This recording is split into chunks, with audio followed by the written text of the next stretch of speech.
Hi everyone, welcome to another video of Genre Paints. This time we'll be painting the Iron Golem Armator together, as you can see in the picture right now. The first part that we're going to work on is the iconic red armor, and that is also what the focus of this video will be. I hope you'll enjoy it, and if you do, please consider liking and subscribing. In addition, I do have a Patreon page set up where there are weekly video releases similar to the one that you're going to watch right now. So if you liked it and want to see more straight away, consider heading over there. The link will be in the description box of this video. Enough advertising for now. Let's dive straight in and paint some minis together. Everyone, and welcome back to a new video of Genre Paints. And in today's video we're going to be focusing on one of the Iron Golems for the new game of Warcry. And this is not going to be a series in the regular sense like you've seen me do with Thundrick, where I painted all the parts in great detail. I wanted to do this a little bit faster, so we're going to go over it in parts. And part 1 we're going to be painting the red armor. Well, for the red armor, I wanted to go for a kind of desaturated red. So here you see my palette, my wet palette behind me, and on it I have 4 colors. I have, I think, let me just check, this is Galvorback red, this is Corn red, this is Mephiston red, and this is Wazdaka red. And I thought I wanted to go for a very strong red finish up to here, but then I changed my mind halfway through, and I think I want to go for a nice desaturated red and go for the Wazdaka. So probably we're going to go Galvorback, which you see I've base coated my model with right now, and we're going to go to Corn red. So I'm just going to load that up, and from Corn red we're going to go to Wazdaka red, and once that's applied we're going to see what's what. So we're not going to do it everywhere, we're going to focus on some of the iconic features where we're going to paint it on the armor. So one of them would be the face, so let's go there. And when painting, usually I try to start with things that I will definitely know will get a highlight. So the face here, as you see on the model, on top is going to be lighter than on the sides, because we're going to assume the light will hit him on the front right here. Let me just shove this wet palette back a little bit so I can rest my arm underneath it, which will make it altogether easier to look at, I suppose. So we're just gonna drag the paint from the sides to the front. That is because where we lift the brush, which will be on the front side, due to the surface tension, more paint will be left, which will make it in turn easier for us to get that transition from dark in the shadows to light at the front. So I'm just making my way around here, trying to come at it from both sides. You'll notice that he has, this is quite a detailed model. Here I had a little bit too much paint on my brush, so that's actually a little bit more intense than I was anticipating, but that's fine. What happens at this stage, it's still a little bit sketching. We can correct most of it. With red, high contrast is real nice, so we're gonna paint this in and focus a lot on the shading as well. And I think red is a very interesting color. I think it's also one of the more difficult colors to really get a nice feel. So I thought, by painting this red, we'll give a nice effect. Also, of course it's armor, but I wanted a colored armor, so it's a little bit different than the non-metallics that I've been doing quite a lot recently. Now, so here I drag it, I kind of make an imaginary line from the top of his thingy on the top of his head down over his thing in the eye, and consider that the light will hit along that line. So what I'll paint is I'll paint the highlights from a little bit in the shadows, about 1/2 or to 1/3, and drag them towards that point. Before doing this, I gave the model 2 or 3 coats of Galvorback red, heavily thinned down, to start building up the highlight. Now, before going on to the next step, let's assume here on his shoulder. Here on his shoulder, his light, if the lights hit here, would not hit more directly on top there.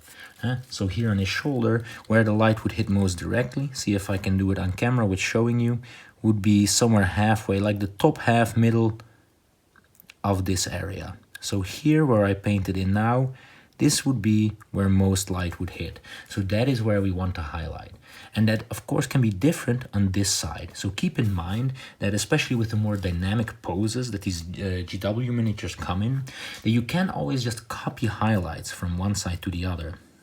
Here, for example, if we look at it, I would like a highlight towards this side here. So just turning the model. Right now I can hold it in my hands. It's generally not advisable because if you have dirty hands or greasy hands, that might still leave marks which make it more difficult to paint over. I have cleaned my hands before started painting. That is already better, but still better just not to do it. So here you saw, guys, I dragged my paint up there. What I want to do on the other side, if I look at it and the way the light reflects of the initial base coat, I don't know if it shows well on camera, but right here I have the impression that the highlight is stronger, just more evenly spread and focused towards the bottom. So I'm just gonna drag it down there. And then here on these sides, just immediately let it fade into the shadows. We're not gonna focus too much on that. And you know, when applying this, just give it 2 or 3 thin coats just to get a nice nice coverage. And here, you know, you notice I pulled it down like this. The second pass over, I'm gonna again pull it down, but from the different side. And the third time around, maybe I'll do them straight, because that will kind of eliminate some patterns from forming, which will make it all together more. I should rephrase it. Let me start over. If you always drag them from the same angle, you will get the distinctive brush strokes one-sidedly, which will look like a pattern, which the eye will recognize a little bit easier, and it will kind of interfere with the smooth blend that you want to achieve. Now, we have the face. Let's give it one more pass, just to build up the intensity. I'm not too worried yet about the scratches. That comes when we really get to edge highlighting or battle damage. Those become more important. In the initial stages here, you want to focus on where you want the light to hit, so where you want the overall model to have its highlights and shadows. How scratches interfere with that, we can leave for a later point. Here I'm going to intensify, already not all the way down, just from halfway up. Because as I said, red is going to be, I always found red a very interesting color to work with. To me, it was never an easy color to learn. So we'll also see how to paint a nice red finish. What else do I want to show in this video? Maybe just show a little bit here on the back, and for the rest, just follow the same principles. So in here, I want to make sure I have good thin down red paint. Maybe I can turn it around. Would that actually be better? So you can actually still see what I'm doing, and I can still have it here. This actually might be better. So here on the back, you'll notice that the highlight's going to be forming on the top of the shoulders. So let me first just mark it out. Just put some paint on it. Here we go. Just put some paint on it. So that I know that's where I want my highlight to be. Now, next step, guys, is I'm going to thin down my paint, and then I'm just going to drag it upwards towards the highlight point. So from this side, I'm going to drag it up. And from the other side, I'm just going to drag it down. That way the paint will also meet where I lifted in the middle, which will be at my highlight point where I want it, which means more paint will settle there, which means we already create a transition and a stronger effect towards the top. Here you have these very strong noticeable markings. I want to do a little bit of a highlight here as well. This is also a little bit of a raised area.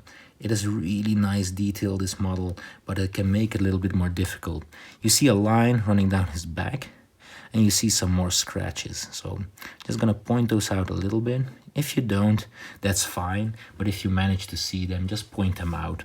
We'll just add to the realism of the coat you're applying. Maybe I was lying. Let's do one more detail, and then I'll leave the backside of the gloves for you to do. Here, the light hits here. Here on the back, it's truly a spherical shape, and with spheres we know that light hits directly on top of it and just spreads out from there. So we're just gonna mark the sphere where the lights hit the most, where the light hits the strongest, and then just pull our paint from around it towards that spherical center. And just have this dry. All right, and just quickly to note, I'm just gonna paint it right here. How are we gonna do it? Like this. Here you'll have your highlights more along this side of the glove, like that, and here it'll be more gathered towards the bottom again, and this strong ridge line just like that. So that will be kind of your highlights. So block them in and try to see if you can manage it on the foot, and I'll see you in the next part where we will continue with our second highlight color, which will be Wasdaka red straight away, perhaps a mixture, but we'll see you in the next video, so stay tuned, guys. Hello guys, and welcome back where we continue to paint the red and this cool Iron Golem Chaos Dwarf. Man, I love Chaos Dwarves, so that's why I paint him for the video.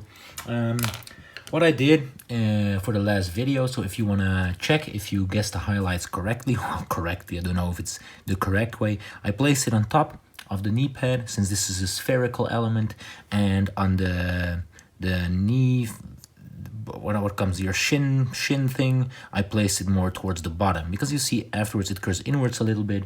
We assume more shadow will catch there, and afterwards it curves out a little bit again, so we'll assume the highlight will catch at the bottom. And right now we're going to continue with Wasdaka red. This is an experiment. I don't think when I opened the pot is the first time I used it, so let's see how it will go. And with that, we're just going to start here on his face. And we're going to continue with what we did last step, just focusing a little bit more towards the highlight. And since it's red, maybe I should talk about that a little bit. Try and really focus those highlights already. So leave a lot in the shadows. And I'm just going to drag it up. So usually if I paint on a base color, and after the first highlight, I'll use about 40 to 70% of the previous coat and paint over it when adding the next highlight. When painting red, I want to use about less than half of the area I covered for the highlight of this Wasdaka red. And I'll just continue painting here because I need to carefully look. And in a second, I'll try to explain my reasoning behind it without making it unnecessarily complicated.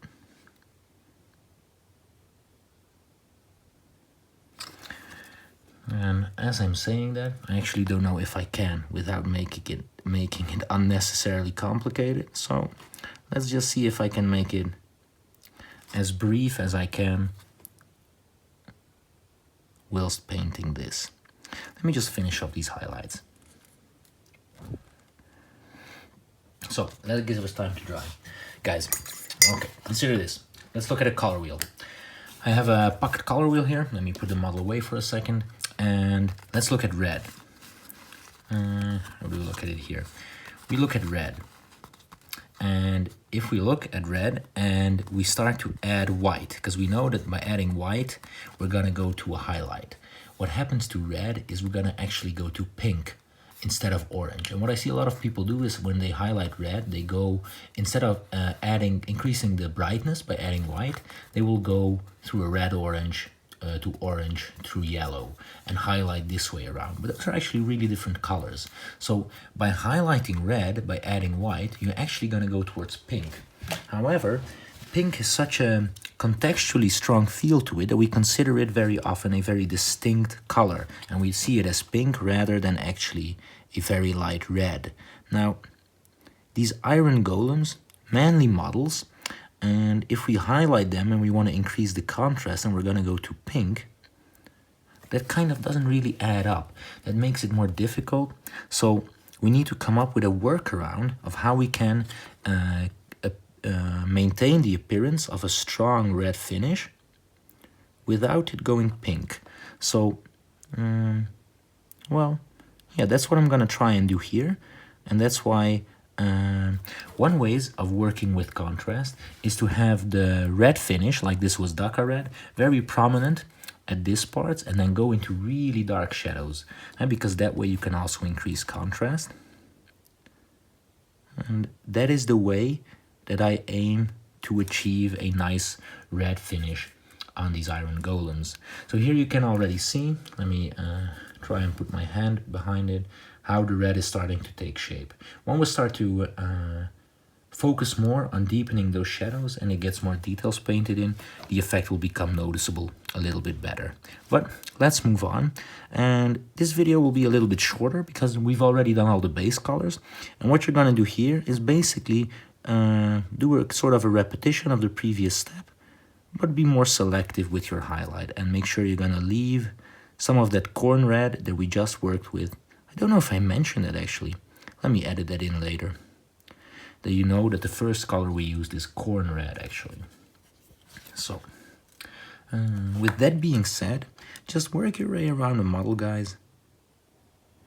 And if you place the highlights correctly, or if you place them like I did, you'll know where this paint goes. And now you just need to apply it, but just a little bit more sparingly, and you'll start to build up that nice red effect. So let's do that all over our Iron Golem, and I'll see you back once that is complete. Come back to the next part. And if you're following this tutorial, what I did here is thought a little bit about what I said and decided to mix up some Dhaka red with some Kislev flesh and create this kind of pinky tone, which for me is still red enough to continue pushing the highlights a little bit. And you notice I didn't use white, I used the let me not lie, I used Cadian flesh tone to kind of mix in and make it a little bit of a lighter red and still have a little bit of desaturated pink to increase the highlights a little bit. So what I'll do here is focus on the top half and really sparsely apply it and kind of push that contrast. So here again, with highlighting the red, we're going to be very economical, very scarce, and applying it here in the outer regions, or in the very center regions, not the outer, I should say, of where we want that red to pop. And if we use it so sparingly, I also believe that the pink or the pinkish tone will not really take away from the model or from the red. So just see whether you agree, and if you like it, then you can use it too. And this will be more or less the effect that you can see on his helmet right now. So let's do it on the, quickly do it on the gloves here. So let me just draw it up towards the, let me first do the line, the hard line. And just do a little bit of a transition, just push it towards there. And here the same, we're just gonna push it down a little bit, maybe here the line, just a soft edge. And as you can see here, this edge you can, towards the bottom, top, sorry, you can focus it. Same goes at this part. And this way you can just make your way, scarcely apply it here, just very thinly, just a little bit to make it pop. And just, if you want to follow the tutorial for this red, just do this around the model. And again, I'll see you back in the next step, where we're gonna be bringing some of these models together. So see you in a bit, guys. All right, and welcome back, guys. And for the final step, I decided on the top half to go even a little bit lighter. So I just added some Cadian flesh tone to the final mix. And I'm just gonna add some real final highlights for the time being, and really try and pop that contrast. There we go. And this is really just it doesn't take a lot of paint, just these final touches, and where the light would hit most extreme, we just want to add it and make it pop. There we go. And same goes here. You'll see me add just very small, almost dot-like or thin lines, just to push the contrast a little bit further, which will add to the overall effect and the detail that we'll see that we want to accentuate. And just like that, Just some very minor details will be the first step complete in painting the red armor. Other steps will include shading it and glazing it together. So what I'll do in between, I'll just clean up a little bit by feathering in some of the previous colors to smoothen the transition just a little bit before we go to glazing in different colors and shadows to make it a little bit more visually appealing. I'll do that off camera because, as I said, I wanted to do this a little bit more of a how-to tutorial.